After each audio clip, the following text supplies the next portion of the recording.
이 교회의 주인이시고 이 교회의 진정한 머리이신 예수 그리스도의 이름으로 이 집회에 참석하신 여러분 모두를 진심으로 환영합니다.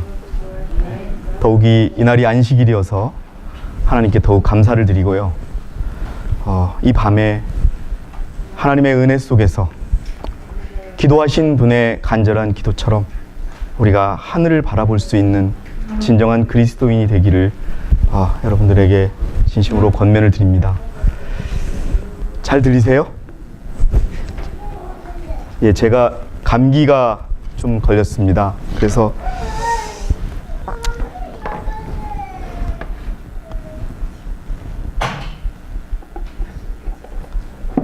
좀 감기가 걸려서 예전과 같이 좀 크게 못할 것 같은데 지금 시작을 하니까 좀 나아지는 것 같습니다. 오늘 저는요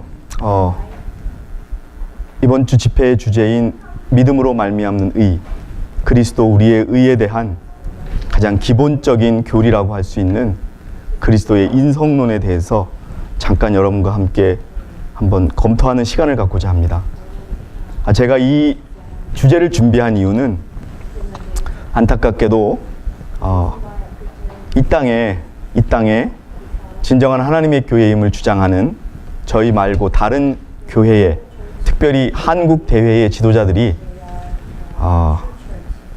자기들의 대총회에서 인성론을 바꾼 것조차도 모르고, 그리고 그것을 우리가 조작해서 지금 배포하고 있다고 그렇게 이야기를 한다고 그럽니다. 그래서 제가 다행히 이번에 원문을 좀 받았습니다. 원문을 받아서 그 내용이 어떤 내용으로 바뀌었는지, 그리고 왜 그것이, 여러분들이 아마 제가 깊게는 안 들어가겠지만은요, 설명을 들어보시면 왜 51년도 교회가 저렇게 말을 할 수밖에 없는지를 깨달을 수 있을 거예요.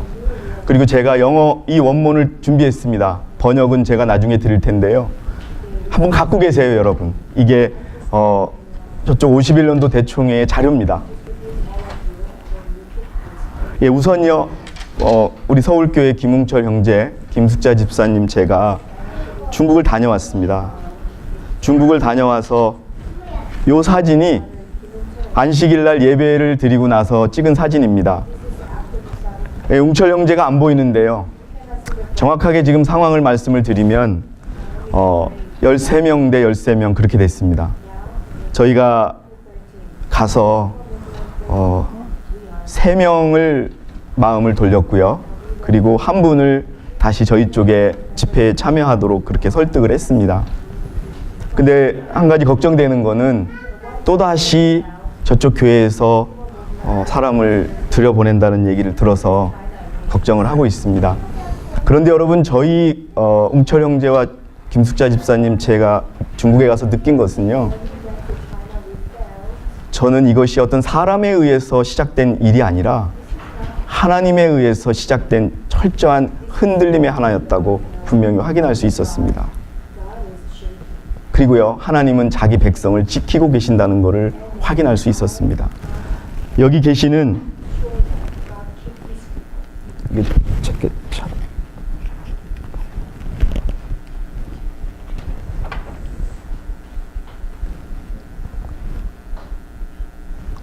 예, 이분은 한족이세요. 중국인 분이시고, 이분은 이제 우리 조선족이시고, 이분들은 조선식이고, 여기 계신 이분께서 여러분 사실상 지금 중국 연변교회에 이끌고 계시는 분이세요. 이분이 51년도 교회 한국 대회장께서 중국에 들어가서 입교식을 할 때 본인은 입교하지 않겠다고 끝까지 버티면서 그 자리에서 있었던 분이십니다.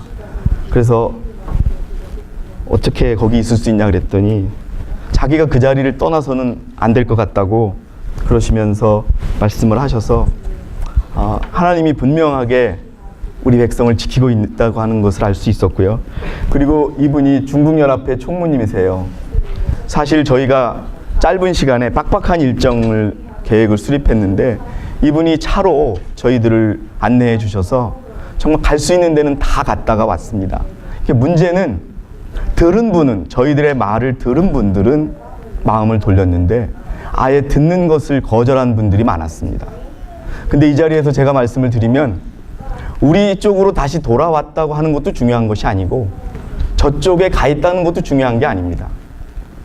왜 그러냐 하면은 이분들이 어려운 환경 속에서 신앙을 하지만 지식이 너무 약합니다.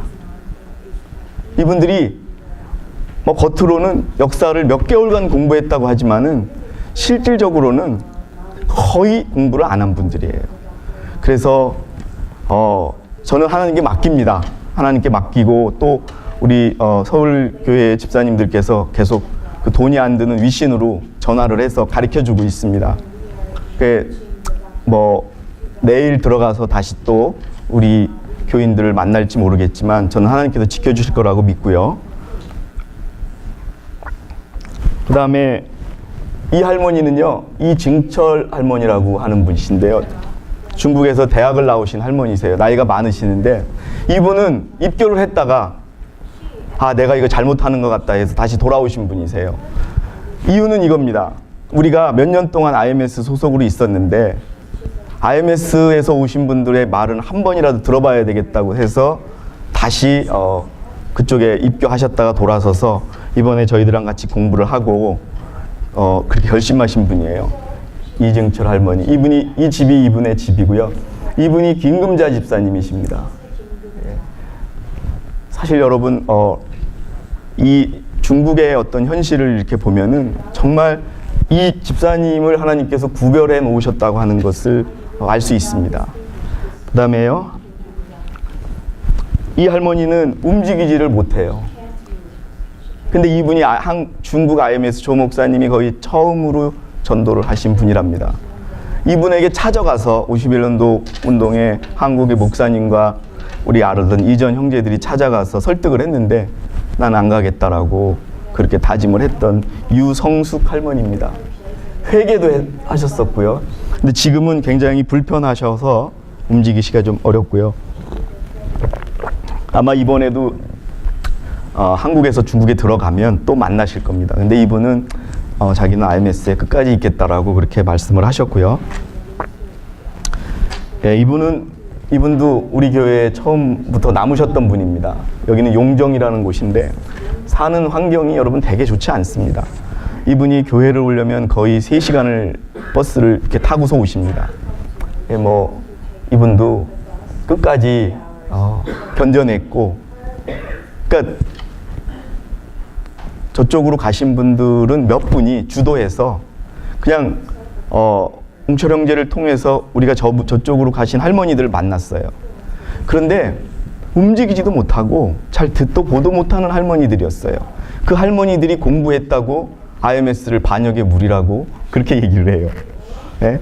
그래서 이게 사람이 갔다 안 갔다가 중요한 것이 아니라 정말 지식에 넘치는 믿음, 그리고 주님을 신뢰하는 믿음이 중요하지. 그렇습니다. 그래서 저희는 지금 남아 계신 분들은 사진을 못 찍었어요. 그분들이 되게 처음에 저희가 안식일 끝나고 찾아갔을 때 제가 1시간만 시간 달라고 무릎 꿇고 빌었는데 못 주겠다고 그러더라고요. 오히려 그것 때문에 그 다음날 두 분이 마음이 돌아섰습니다. 그래서 이분들이 또 바뀔 수도 있어요. 원체 지식이 없기 때문에. 그러나 하나님께서 저는 지켜주실 것을 믿습니다. 예. 제가 여기서 이제부터 말씀을 드리고 싶은 거는요, 인성론입니다. 저희가 많은 여름에 이 한국에서 여러분께 말씀드리지 않은 많은 새로운 자료를 가지고 왔습니다. 왜냐하면은 덴버 그룹이 반역했는데 반역한 사람들하고 합해진 것이 그거는 하나님께서 용서할 수 없는 거라는 주장이에요. 그런데 1948년도에 니콜리 씨가 반역을 했거든요. 그 기록이 있어요. 그 기록을 보여줬어요. 니콜리 씨도 반역했다, 돈 때문에. 근데 우리 교회는 용서해줬지 않느냐. 그럼 그때 니콜리 씨는 완전히 이 교회를 떠나야 되지 않느냐라고 주장을 했을 때 그분들은요, 그 자료도 제가 조작했다고 그러더라고요. 그래서 뭐 말을 할 수가 없었어요. 근데 가장 핵심적인 내용이 뭐냐 하면 1987년도에 51년도 운동이 대총회에서 자기들의 인성론을 바꿉니다. 근데 그 내용이요, 우리 여러분들이 그냥 들어도 저게 틀리다고 하는 그런 내용으로 바꾼 겁니다. 지금 나눠드린 거는 1999년도에 또다시 바꾼 내용이에요. 거기에 1987년도 버전이 들어있습니다. 그래서 보여주세요. 자, 인성론을 크게 세 가지로 나눌 수 있어요. 여러분, 우리 IMS는 타락 후 인성론을 믿을까요? 타락 전 인성론을 믿을까요? 우리 장숙기 집사님. 예, 타락한 아담의 본성을 예수님이 취하셨다고 우리가 믿고 있습니다. 근데 어떤 데서는 타락 전의 인성을 취했다는 것이 있고요. 그 다음에 재림교회, 51년 운동, 캐톨릭 이런 교회들이 섞어서 타락 후와 타락 전이 똑같이 들어있다는 이런 믹스된 주장을 해요. 근데 여러분, 이 주장이 타락 전의 인성론이 재림교회에 언제 들어왔느냐? 1950년대 초에 들어왔어요. 1950년도 초에 여러분 무슨 일이 있었어요? 51년도에 분리가 있었죠. 그때 재림교회에 들어왔어요. 그리고 1987년도에 인성론을 바꾸게 되는데요. 여러분, 지금 한국의 형제들과 중국 자매들을 현혹시킨 하늘색 책 아시죠? 그 책이 1988년도에 만들어진 그런 자료를 근거로 번역한 거예요. 저 사람들의 저쪽의 주장이 정당하다면 분리 이후부터 그 주장을 해야 되는데 그 이전까지는 그런 주장을 하나도 안 했어요. 그러다가 1988년도에 만들어진 자료를 가지고 그 책으로 번역한 거예요. 그 이전에 여러분 자기들이 원조라고 그렇게 주장한 적은 없어요. 왜? 우리 여름에 배웠듯이 1967년도에 인정을 했거든요, 자기들이. 그래서 그거를 본인들이 그것을 갖다가 부인할 수가 없어요. 자기들이 하나님 앞에서 기도하면서 자기들이 죄를 졌다고 인정했는데 다시 주장할 수가 없는 거예요. 한국 대회에 전달된 자료는요, 저자가 없습니다. XYG예요. XYG. 분명히 이제 인성론은 세 가지가 있는데요. 우리는 타락 후의 인성론을 믿습니다. 그것도 4,000년 동안이나 인류가 죄 때문에 퇴화된 그 모습을 취하셨어요. 취하셨지만 죄는 가지시지 않았고 죄의 경향도 없으셨던 분. 그러나 우리와 한결같이 시험과 유혹을 받으셨어요? 안 받으셨어요? 받으셨죠. 예수님은 죄를 질 가능성이 있었어요? 없었어요? 여러분? 분명히 있었죠. 그런데 이게 우리 주장인데요. 51년도부터 그리스도의 인성을 타락 전의 인성으로 이해하는 주장들이 대두되기 시작했습니다. 타락 전에, 죄를 짓기 전에 인성을 가져왔다. 기본적으로 이 주장이 비롯되면서 재림교회가, 여러분, 재림교회가 새천사의 기별을 전하는데 힘이 빠졌어요? 안 빠졌어요? 빠졌다고 우리는 믿죠. 빠질 수밖에 없었던 이유가 1950년도부터 그 교회에 그리스도의 인성론이 바뀌는 주장들이 들어온 겁니다. 그러니까 우리와 똑같은 인성을 가지지 않았다고 주장을 하니까 믿음으로 말미암는 의나 셋째 천사의 기별이 힘을 잃어버리게 되는 겁니다. 그리고 대안적인 인성론, 자세하게는 말씀드리지 않을 거예요. 1895년에 화이트 부인이 쓴 편지 하나가 있어요. 베이커에게 보낸 편지인데 이것 때문에 재림교회가 생각을 바꿉니다. 뭐냐? 예수님은 죄의 경향이 없었다. 그래서 예수님이 죄 있는 육신을 취하셨다는 걸 바꾸는 거예요. 예수님은 거룩한 분이었다, 육체가. 그러나 우리가 믿고 있고 고수하는 것은 예수님은 죄 있는 육신을 취하셨으나 죄는 가지시지 않으신 분으로 우리가 정리를 하지 않습니까? 근데 재림교회가 여기서 막힌 거예요. 죄의 경향이 없으면 죄를 안 짓는 거 아니냐, 죄를 지을 수 없는 거 아니냐, 이렇게 주장을 해요. 여기서 그들의 인성이 바뀌게 되는 겁니다. SDA 자기들 교리집에 보면 요 비슷한 내용들이 들어 있습니다. 대부분의 재림교회 목사들이 이걸 믿어요. 근데 아직도 우리와 똑같이 믿는 목사님들 몇 분이 있어요. 이 죄의 경향이 없다는 몇 줄을 가지고 그리스도가 죄 있는 육신을 취했다고 하는 것을 부인할 수 없다. 이것이 그들의 주장입니다. 저도 그렇게 생각하고요. 죄의 경향은 있었지만, 그러나 죄를 짓지도 않았지만 그분은 죄 있는 육신을 취하신 거거든요. 결과적으로 절충론은 예수님은 죄 있는 육신을 취하지 않았다는 결론을 내리게 되는 거예요. 그러면은 구분이 우리하고 같습니까? 틀립니까? 틀리게 되는 거예요. 그럼 믿음으로 말미암은 이가 깨지는 거죠. 그리고 믿음으로 말미암은 이가 깨지면은 뒤에다 말씀드리겠지만 셋째 천사의 기별이 깨지는 겁니다. 자, 인성론의 중요성을 제가 목사 복음사역자에게 보내는 겉면의 말씀을 좀 읽어드릴게요. 그리스도의 의를 추구하는 이들은 위대한 구원의 주제들을 끊임없이 생각할 것이다. 성경은 그들의 영혼에 영양 많은 음식을 공급하는 창고이다. 그들은 그리스도의 성육신을 명상하며 그들을 멸망으로부터 구원하고 용서와 평강과 영원한 의를 갖다 주기 위해 치러진 위대한 희생을 명상한다. 여기에 보면 성육신을 끊임없이 명상한다. 왜?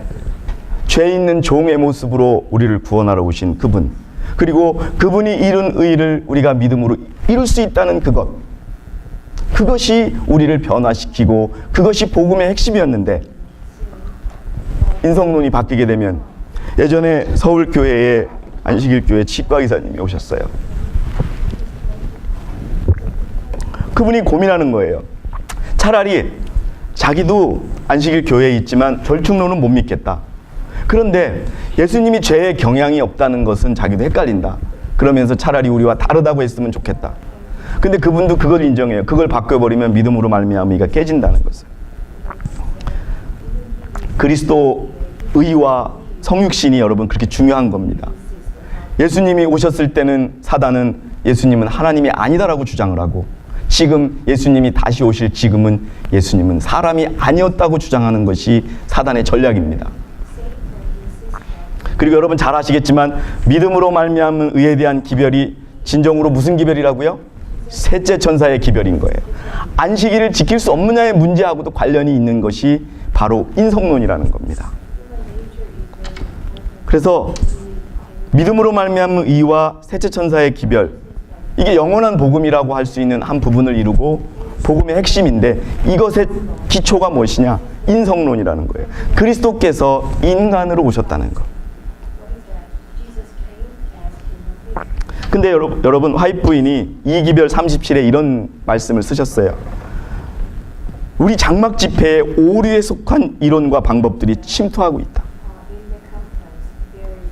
그 다음에 과거의 역사가 반복될 것을 나에게 보여주셨다. 나는 크게 슬픔에 잠겼다. 그런데 침입하는 오류와 이론들이 뭐냐? 나는 이러한 요란스러운 행동들 가운데 마귀들이 인간의 형태로 나타나서 현명한 사람들이 진리에 대하여 실증나도록 사단이 이용할 수 있는 모든 교묘한 방법으로 활동할 것과, 셋째 천사의 기별의 진리를 허다한 무리들에게 전하는 수단이 되어왔던 장막 집회가 그 능력과 가마력을 상실하도록 원수 마귀가 이를 꾸미고 있었다는 것을 알려주라는 지시를 받았다.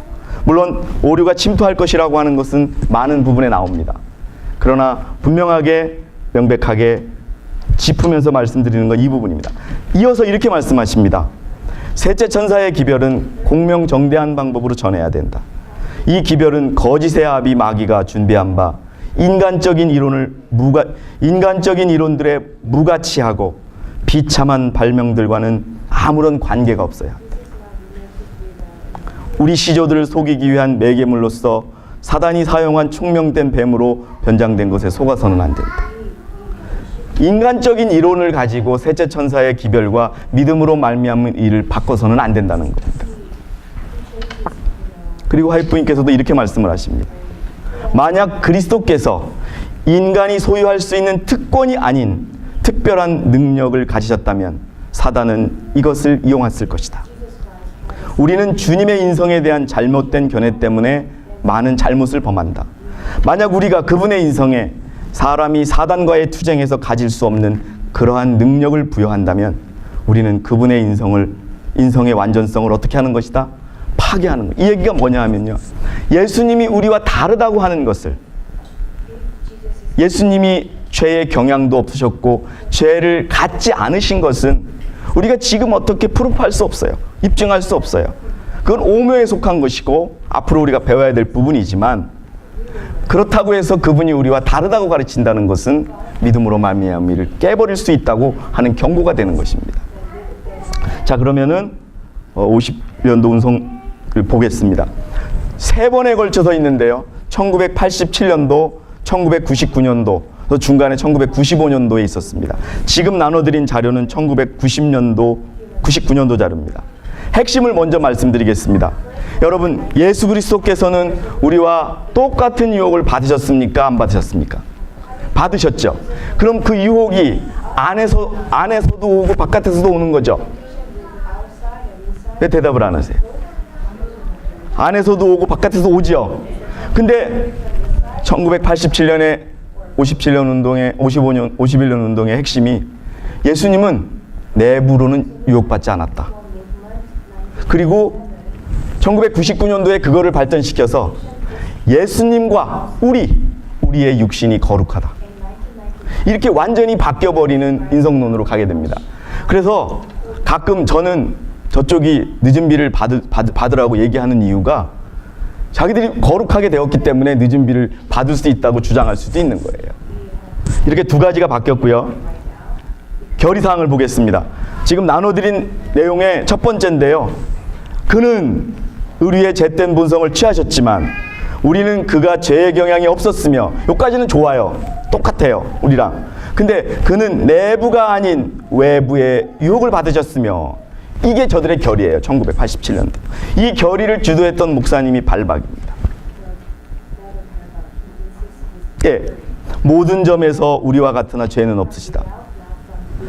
이것이 그들이 발표한 거예요. 이것을 발표하자 우리 IMS의 많은 목사님들이 그들에게 질의를 합니다. 이것이 왜 맞는지 설명을 해달라고. 과연 예언의 시내는 과연 그렇게 돼 있냐고. 한결같이 우리와 똑같은 모습으로 오셨는데, 예수님께서 외부의 유혹만 받으시고 내부의 유혹 받지 않으셨다 그러면 그건 문제가 된 것이 아니냐라고 우리가 질문을 했을 때 답변이 없었습니다. 그러면은 똑같이 내적인 유혹과 외적인 유혹을 받았다고 하는 예언의 신이 너무나 많습니다. 이증언 201페이지에요. 그리스도께서 인성을 취하셔서 내려오시고 우리와 한결같이 시험을 받으신 것. 여기 반만 시험을 받으셨다고 돼 있습니까, 여러분? 한결같이 시험을 받으셨어요. 내적인 유혹을 받지 않으셨다고 하는 것은 뒤에 보면은 그들이 근거로 삼는 구절이 있어요. 재림신도의 가정에 있는 한 구절을 가지고 그들이 따라가는 겁니다. 근데 이것에 대해서도 그들이 그 정당한 교리라면 한결같이 시험을 받으신 것에 이것을 해결해 줘야 될 거 아닙니까? 근데 해결을 못 해주는 거죠. 왜? 우리와 똑같은 인간의 모습으로 오셔서 우리와 똑같은 유혹을 받으셨으니까. 또는요, 많아요. 어떤 사람들은 속죄의 필요를 느낀다. 그들이 이 필요를 깨닫고 마음의 변화를 바라기 때문에 투장이 시작이 된다. 그러나 진정으로 회심한 모든 사람은 이 싸움을 반드시 싸워야 한다. 우리는 여기 외적인 유혹이라고만 돼 있어요? 내외의 유혹이라고 돼 있어요? 내외, 몸 바깥에서 몸 안에서 오는 유혹과 대항해서 싸우지 않으면 안 된다고 되어 있습니다. 우리가 싸워야 된다면 이렇게 그리스도도 똑같이 싸워야 됐던 겁니다, 여러분. 왜 예수님께서는 내적인 유혹이 없으셨다고 가르쳐요? 딱 한 번 나와요.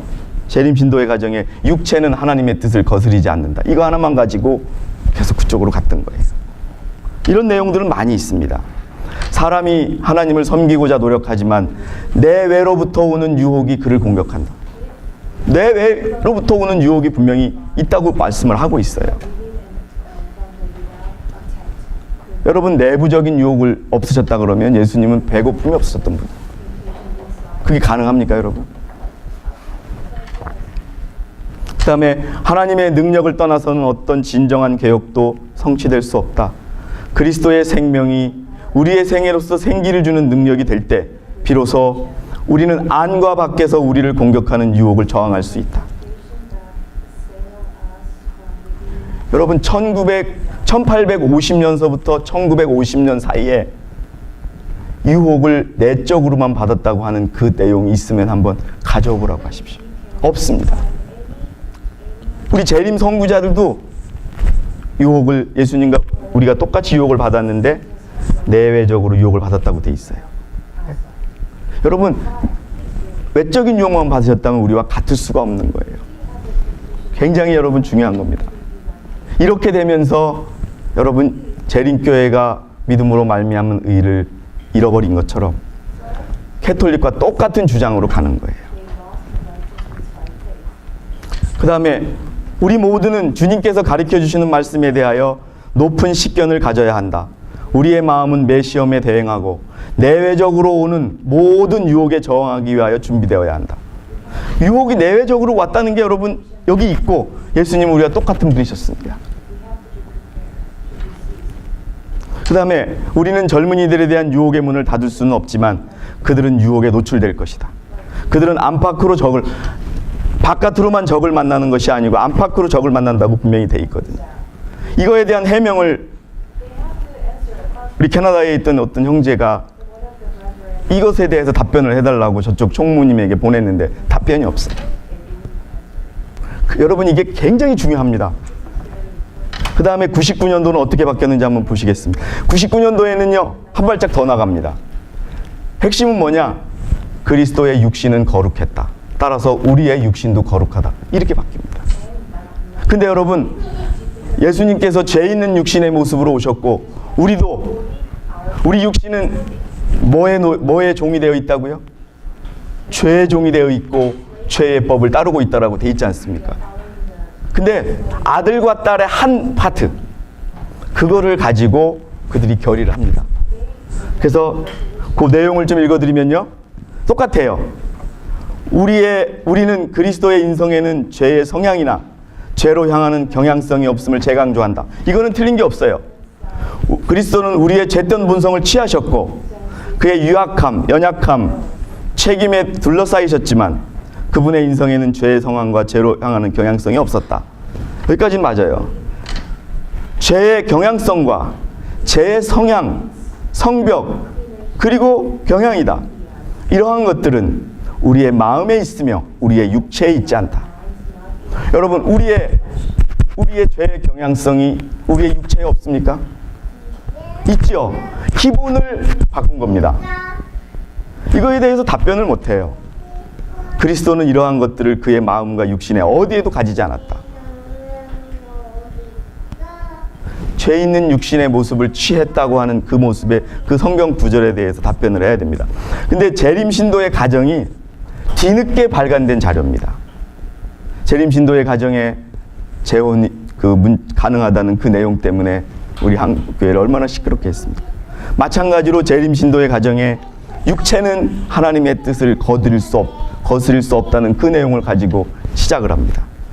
그래서 이게 여러분 지금 나눠드린 그겁니다. 제가 이것을 왜 여러분들에게 나눠드리냐 하면요, 김철 형제가 전화로, 우리가 중국에 가기 전에 전화로 계속 가르치고 있었어요. 그러면서 이 사실을 알려줬습니다. 알려줬을 때 그쪽에서 전화기를 스피커폰으로 틀어놓고서 다 들었대요. 그러면서 그 자리에서 저쪽 51년 운동의 대회장께서 저거 강훈산이라는 사람이 거짓말하고 있는 거라고 그 자매들에게 얘기를 했다고 합니다. 그래서 제가 이걸 중국의 자매들에게 보여주고 왔어요. 뽑지는 못했고 보여주고 왔습니다. 이건 내가 조작할 수 있는 자료가 아니다. 내가 영어를 조금 하지만 이렇게 문장을 내가 쓸 수 없다고 내가 얘기해주고 물어보라 그랬어요. 가서 우리 말을 안 들어보고 우리가 타락했기 때문에 하나님의 교회라고 아는 그런 주장하는 자매님들에게 이걸 가지고 와서 물어보라고. 과연 있는지 없는지. 그분들은요 자기 대총회가 바꿨는지 안 바꿨는지도 몰라요. 근데 여러분 1999년도에 결의안이 있다는 걸 가만히 생각해 보면 여기 계신 분들이 51년도에서 언제 넘어오셨어요? 1999년 지난 2000년도에 오셨죠. 여러분들이 제가 듣기로는 그 당시에 늦은 비에 대한 교리 때문에 많이 싸움을 하셨죠. 그러니까 여러분 하나님께서 여러분들을 IMS로 옮기신 것이 그 교회가 하나님의 그리스도의 인성을 바꾼 그 바로 다음 해에 여러분들을 빼내셨다는 것도 특별한 의미가 있는 겁니다. 그런데 그 당시에 한국의 지도자들은 바뀌었는지조차도 모르고 있었던 거예요. 이게 바로 재림신도의 가정 127, 128페이지인데요. 저열한 욕정은 체내의 자리를 차지하고 그것을 통하여 일한다. 육체의 또는 육체의 정욕들이란 말은 그 저열하고 타락한 성격을 포함한다. 육체 그 자체는 하나님의 뜻에 배치되는 행위를 할 수 없다. 이걸 가지고서 1987년과 99년도에 그 교리를 바꾸게 되는 베이직한 겁니다. 근데 여러분, 이 주장이 캐톨릭 교회의 주장입니다. 그리고 재림교회의 주장이에요. 재림교회가 왜 믿음으로 말미암은 우리의 능력을 잊어버렸느냐? 그리스도 우리에 의해 교리를 그들은 깨닫고 있지 못하지만 스스로 무너뜨린 결과 때문에 힘있게 전할 수가 없었던 겁니다. 반증을 해보면요, 요한일서 2장 16절에 이 세상에 있는 모든 것이 뭐라고 되어 있습니까? 육신의 정욕과 육체의 정욕 속에 있다는 거예요, 없다는 거예요? 있습니다. 여러분, 로마서를 보시면 이 주장에 저들이 결의한 주장을 뭐 수십 번 반박할 수 있는 자료들이 나와요. 아주 기본적으로. 그 다음에 예수 그리스도 우리 주를 통하여 하나님께 감사하노라. 그러므로 내 자신이 생각으로는 하나님의 법을 섬기지만 육신으로는 죄의 법을 섬긴다고 분명히 돼 있어요. 우리가, 여러분, 언제 우리가 거룩하게 됩니까? 예수님을 믿는 순간 저들은 거룩하게 된다는 거예요. 우리 육체가. 우리의 육체가 그냥 믿음으로 그냥 무조건적으로 거룩하게 되는 그 믿음의 체계를 가지고 있는 겁니다. 둘째 아담인 그리스도는 죄된 육체의 모양으로 오셨다. 그런데 이 죄된 육신의 모양을 취하셨어요. 근데 결과적으로 죄된 육신의 모양을 취하지 않았다라고 부인하는 결과로 이어집니다. 인간의 유익을 위하여 그는 슬픔, 피곤, 허기, 갈증을 당하게 되었다. 그는 유혹을 당하였으나 죄에 굴복하지 않았다. 그에게는 어떠한 죄의 흔적도 없었다. 내가 아버지의 계명을 지상생애에서 지켰다라고 되어 있다. 죄된 육체의 모양으로 오셨다는 걸 어떻게 반박할 거냐 이 말이에요.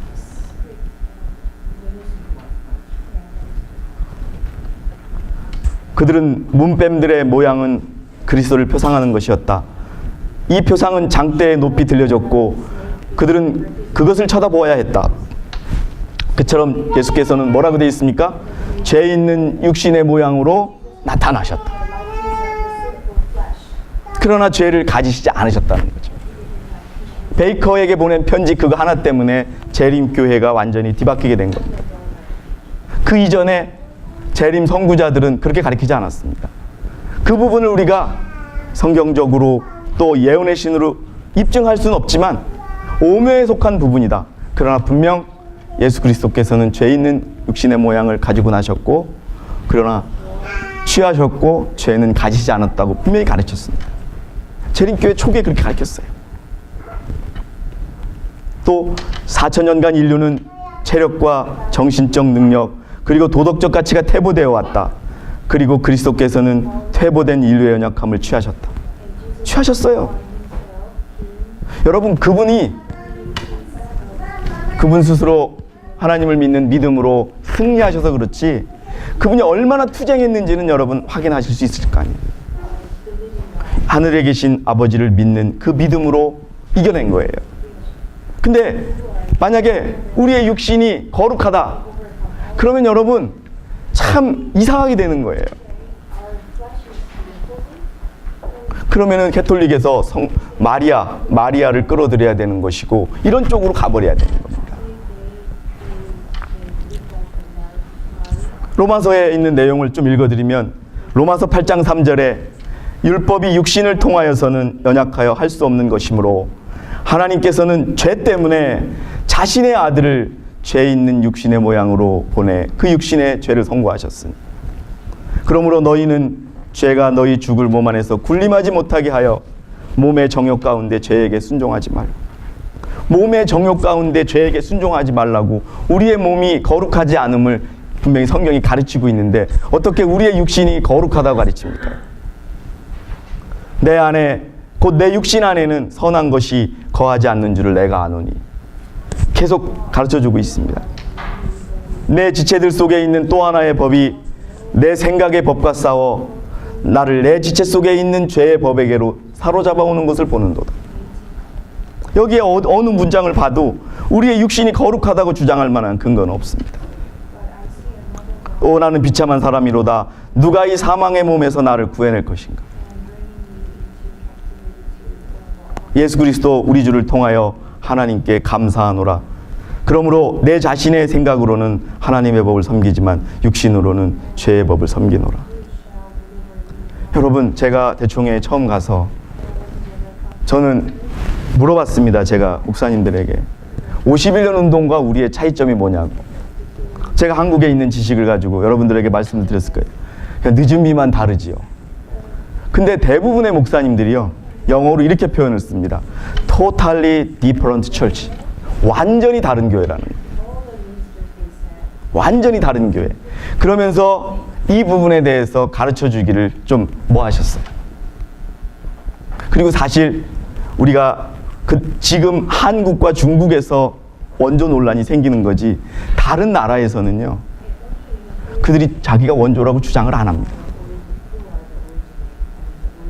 그 책 하나만 보고서, 그리고 여러분, 우리가 덴버 그룹하고 합쳤을 때 우리 IMS 교인은 14명밖에 없다 그래요. 여러분, 14명밖에 없어서 덴버 그룹하고 합친 게 무슨 IMS냐고 주장을 해요. 14명밖에. 근데 여러분, 선언문에 보세요. 선언문의 끝에 자기들 독일 교인들 1000명이 자기들 편인 줄 알았더니 하나하나 따져보니까 몇 명이 IMS를 지지하더라? 혹시 아시는 분 계세요? 800명이 이 IMS가 탄생한 독일에서 자기들을 지지한다고 주장했던 1000명을 일일이 다 조사해 보니까 800명이 IMS가 옳다고 주장하더라고요. 자기들이 인정을 해놨어요. 그럼 800명은 우리 교인이 있는 거예요, 없는 거예요? 있는데 다 떠나고 14명밖에 없었다는 거예요. 그걸 그대로 믿어요. 그래서 제가 우리 쪽으로 넘어오신 집사님에게 읽어보라 그랬어요. 이게 뭐라고 돼 있습니까? 이거 누가 거짓말 시켰군요, 뭐 이러더라고요. 그래서 하나도 안 읽어본 거예요. 여러분, 완전히 다른 교회입니다. 왜? 교회가요, 우리 교회가 분명히 저분들은 그래요. IMS가 간음죄를 범했다. 그렇기 때문에 율법을 버린 교회라 그래요. 근데 여러분, 퀴시너 목사는 자기 죄를 인정을 했습니다. 인정했어요. 한쪽 팔과 한쪽 다리가 없는 목사가 내가 죄를 인정한다고 먼저 독일 교회에서 인정을 합니다. 근데 독일 교인들이 우리가 당신의 죄를 용서하겠다고. 그래서 대총회 행정위원직을 사임 안 하고 있었어요. 근데 문제를 제기하자마자 퀴시너 목사는 사임했습니다. 근데 여러분, 제가 확보한 자료에는 퀴시너에게 니콜리 씨가 당신 행정위원 사임하지 말고 끝까지 하라고 하는 편지가 있습니다. 왜 공격하는 줄 아세요? 퀴시너 형제가 대리투표제를 반대했기 때문에 그렇습니다. 콜프만 대리투표제 반대한 사람입니다. 코젤 반대한 사람이에요. 뮬러 반대한 사람이에요. 찬성한 사람은 라브리 카나예요. 그게 있어요. 그러니까 우리가 여름에 목사님에게서 배웠던 1949년도 미국의 대총회를 세울 때 가짜 행정위원회 명단이 들어있다 그랬죠. 기억나세요? 왓센 밀러, 앤스 민거, 니콜리 씨, 코젤, 이렇게 7명이잖아요. 니콜리 씨 부인, 왓센 밀러 남편 부인, 그 다음에 앤스 민거 남편 부인. 근데 그 부인은 교인도 아니었고. 제가 물었어요. 정상적으로 하려면 왜 제대로 된 행정위원이 들어가지 않느냐. 그분에게 확인했어요. 여기 행정위원이 누구라고 써있냐고. 코젤, 뮬러, 콜프만, 퀴시너, 모라루, 라브리, 니콜리 씨. 어디 갔냐고. 5사람 이름이. 그랬더니 물어본다고 그러더라고요. 그러더니 그것도 제가 조작했대요. 그 서류를. 여러분, 저는 이 짧지만은 이 교리를 여러분에게 말씀드리면서 우리가요, 비록 교인은 줄어들고 또 여러 군데에서 문제가 있지만은요, 우리 교리를 포기한 적은 없습니다. 왜? 그것이 하나님의 교회의 큰 전제 조건이기 때문에. 지난주 안식일에 우리 서울교회에 51년 운동의 교인이 한 분이 오셨습니다. 저는 여러분들에게 나눠드린 원문은 제가 확보를 못했었고요. 릭 치버라고 하는 목사가 있어요. 이분이 누구냐? 51년 운동의 목사였어요. 근데 이분이 1987년도, 1999년도에 그들이 인성을 바꿨잖아요. 근데 이분은 바뀐 대로 가르치지 않고 원래대로 가르쳤어요. 그래서 이분이 출교당했어요. 근데 워낙 51년 운동에서 IMS를 나쁘게 얘기해가지고 IMS는 무슨 악마의 교회인 줄 알고 우리 교회를 찾아오지 못했어요. 그래서 이분이 개신교회를 찾아가고 천주교회를 찾아가다가 IMS가 똑같이 가르친다는 걸 알고 지금은 우리 교회 목사입니다. 2010년까지는 저쪽 교회 목사님이셨어요. 이분이 증언을 한 자료가 있었어요. 87년에 바꿨다. 근데 예수님이 뭔가 우리가 다르기 때문에 유혹을 받지 않는다라고 하는 내용만 있어가지고 답답했는데 이번에 중국에 가기 전에 공항에서 부탁을 했어요. 그랬더니 자료를 보내줬다고 그러더라고요. 이분이 주장한 내용을 볼게요. 51년 운동의 목사들과 전도사들은 그리스도께서 그가 주관할 수 없는 유전의 법칙에 따라 태어나지 않았기에 이것도 시대의 소망과 완전히 틀립니다. 우리의 인성과는 다르게 태어났다고 가르친다. 제가 조작한 게 아니에요. 이 조작을 제가 PDF라는 파일로 받았기 때문에 바꿀 수도 없어요. 또 볼까요? 그들은 우리가 받은 죄의 유전적 경향이 어떤 방법으로 그리스도의 DNA에서 걸러지거나 떼어졌다. DNA가 나와요, 이제. 이 세상의 학문인 DNA가 나오는 거예요. 그로하여금 육신의 유혹에 직면하지 못하게 한다고 가르친다. 그러므로 그분은 우리와 같은 모든 일에서 시험을 받지 않으신다고 가르친다. 왜 이렇게 주장하는지를 몰랐는데 저 원문을 보고서 제가 확인할 수 있었어요. 답변해야 됩니다. 51년 운동은 자기들의 대총회에서 결정한 내용을 왜 가르치지 않는지. 근데요, 지난주에 오셨던 분이 그래요. 우리 교회의 목사님들과 전도사님들은 그렇게 가르치지 않습니다라고 주장을 해요. 예? 근데 왜 릭치버 목사는 출교시켜요? 예? 여러분, 한국 교회는요, 대총회하고의 관련성이 없는 교회예요. 확신하게 말할 수 있어요. 예? 솔직히 말해서 가혹한 표현이지만은 독립교회예요. 우리가 여러분, 우리 대총회가 웅철 형제가 가서 보고 왔지요. 만약에 교리를 지역교회에 있는 목사가 다르게 가르친다. 여러분, 그게 우리 교회에서 용납이 됩니까? 될 수가 없죠. 왜요? 대총회로부터 지회, 연합회, 대회, 교회는 한 몸이에요. 근데 대총회는 이렇게 바꿨어요. 근데 한국대회는 바뀌었는지도 모르고 IMS 가르치는 식으로 계속 가르쳐주고 IMS가 당신들이 이렇게 바뀌었다고 얘기하면 거짓말 하지 마. 이렇게만 얘기하는 교회가 돼버린 거예요. 늦은비도 마찬가지일 거예요. 늦은비도요, 저쪽 대총회에서 왔다고 주장 안 해요. 예? 그 홈페이지 가보세요. 한국교회에서만 주장해요. 그러니까 제가 이걸 보면서 1987년도, 1999년도에 그들이 대총회에서 바꿨다는 영향을 받을 수밖에 없다는 그런 생각이 드는 겁니다. 제가 그래서 그분에게 그랬어요. 왜 릭치버 목사는 출교당했는지 한번 물어봐 달라고. 지금 한국대회, 저쪽 한국대회 목사님들이 그렇게 가르치면 그들의 대총회에도 출교당해야 돼요. 예? 교회의 질서가 여러분 그겁니다. 근데 그분은 그거예요. 아니 왜 옛날 거를 끄집어내가지고 시끄럽게 하냐고.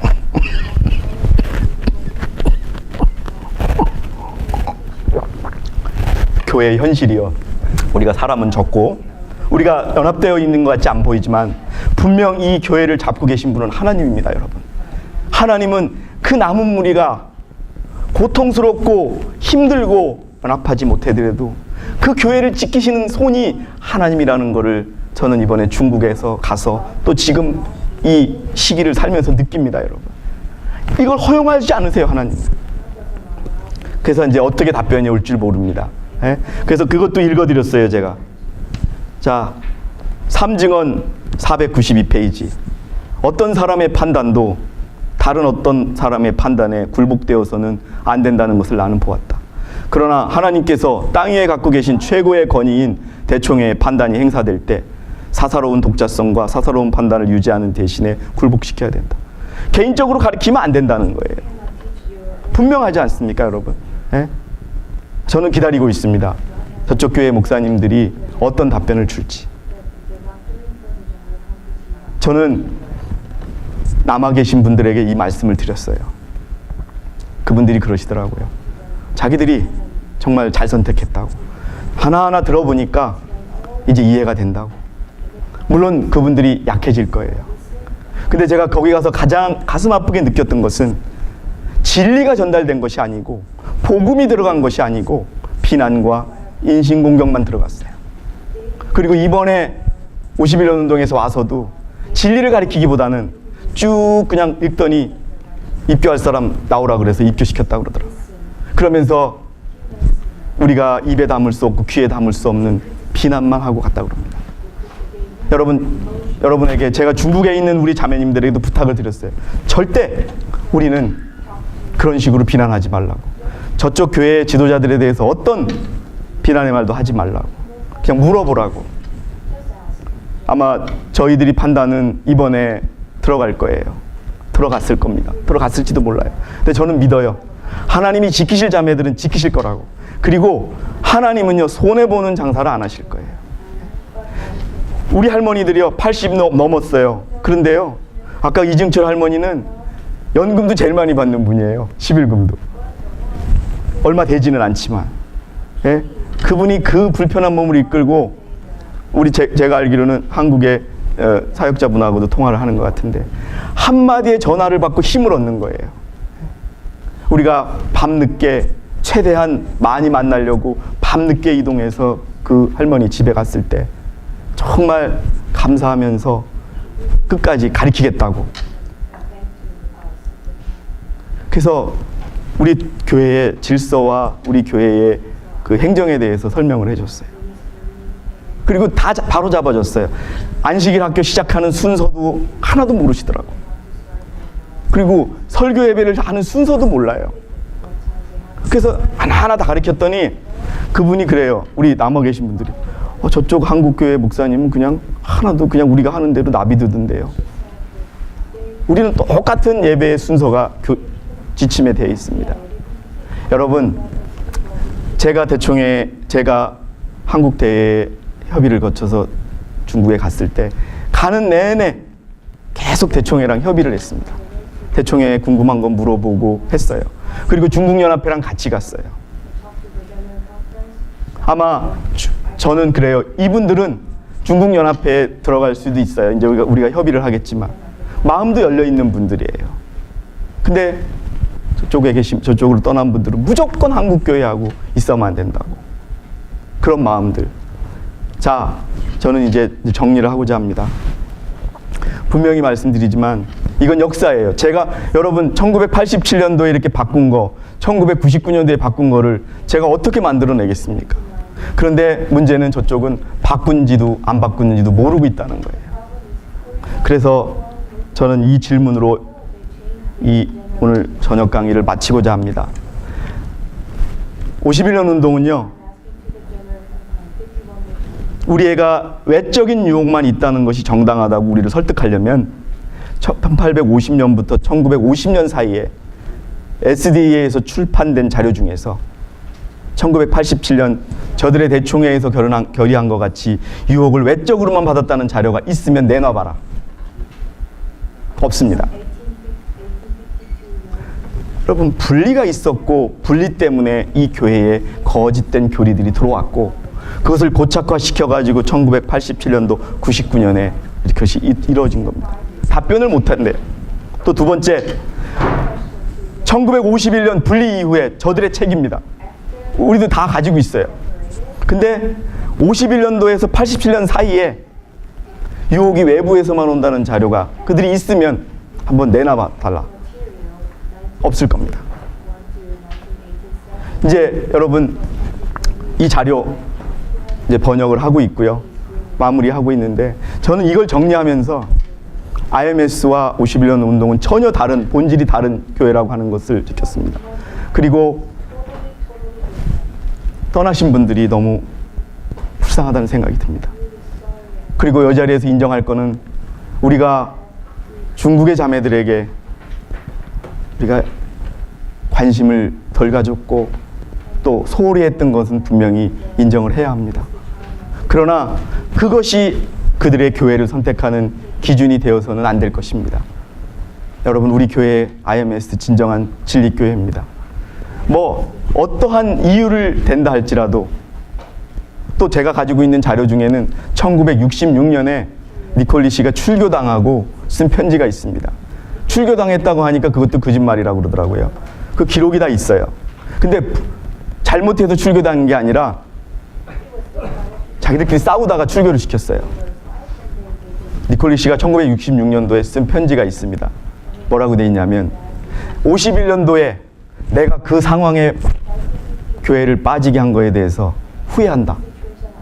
코젤 형제에게 아픔과 고통을 준 거에 대해서 나는 용서를 구한다. 라고 하는 편지도 있습니다. 직접적으로는 자기 죄를 인정한 건 아니지만 저들이 지금 주장하는 거하고는 전혀 다른 거죠. 그리고 1993년도에 화해가 실패한 이후에, 그 이번에 제가 자료를 받았는데, 교인들에게는 허용이 안 되고 승인을 받은 사람들만 볼 수 있는 자료에, 여러분 어떻게 설명하게 돼 있냐면, 1992년도에 서로 고백하기로 맹세를 합니다. 그래서 그쪽은 고백을 합니다. 우리가 뭐 여러분 고백서 보시면 알겠지만 자기들은 선언문의 내용의 일부를 인정할 수 없다, 용납할 수 없다. 그리고 11명이 교회 조직을 일찍 시식한 거 잘못됐다. 그 내용들이 있어요. 우리는 자, 출교시킨 거, 소송을 제기한 거, 우리 성급한 거라고 인정한다. 근데요, 우리 대총회에서 거절했어요. 왜? 평등하게 연합하자는 조건 때문에. 저들은요, 대총회장은 우리가 갖고 나머지는 똑같이 나눠 갖자는 거예요. 근데 우리 대총회에서는 인간적으로 생각하면 연합이 중요하니까 받겠지. 근데 우리는 이제까지 계속 교회에 분리된 원인이 율법이나 기별이 아니라 사람과 행정의 문제였다고 주장을 했기 때문에 우리 대총회에서는 승인을 하지 않았어요. 그리고 지금까지 왔습니다. 근데 그쪽에 마지막 줄에 뭐가 돼 있냐면, 저쪽에서 받지 않았기 때문에 우리의 고백은 무효다. 여러분, 이게 정말 여러분 받아들여질 수 있는 내용입니까? 그러면은 그들의 고백이 가짜였다는 거예요. 그러한 자료들도 많이 있습니다. 그래서 확실하게 제가 기다리는 거는 중국에 넘겨준 자료에 대한 답변을 기다리고 있습니다. 그거에 대한 답변이 오면 최종적으로 마무리하고자 합니다. 분명하게 더 깊이 들어가지는 못했지만, 여러분들 87년에 인간과 우리와 다르게 유혹을 내적으로만 받는다는 그런 것과 1999년도에 그리스도는 물론이고 우리의 육체까지도 죄를 지을 수 없는 거룩한 몸이라고 바꿔버린 그 교리는 하나님의 교회에서는 인정될 수 없는 교리라는 거 기억하시고, 그분들을 위해서 우리가 더 기도하고 그런다면은 하나님이 하실 것입니다. 우리가 할 것들은, 우리가 지금 해야 될 일은 그렇습니다. 장숙희 집사님의 기도가 제 마음을 울립니다. 우리가 감히 하늘을 바라볼 수 있을 만큼 그리스도인으로서, 진리교회의 교인으로서 얼마나 진실되게 살아가고 있는가를 확인하는 그런 마음만 있다면, 우리의 부족한 모습들을 주님께 내놓고 우리가 다시 하나 될 수 있고, 이 교회를 위하여 우리가 하나 될 수 있는 그런 기회가 될 것이고 원동력이 될 것이라는 말씀을 드립니다.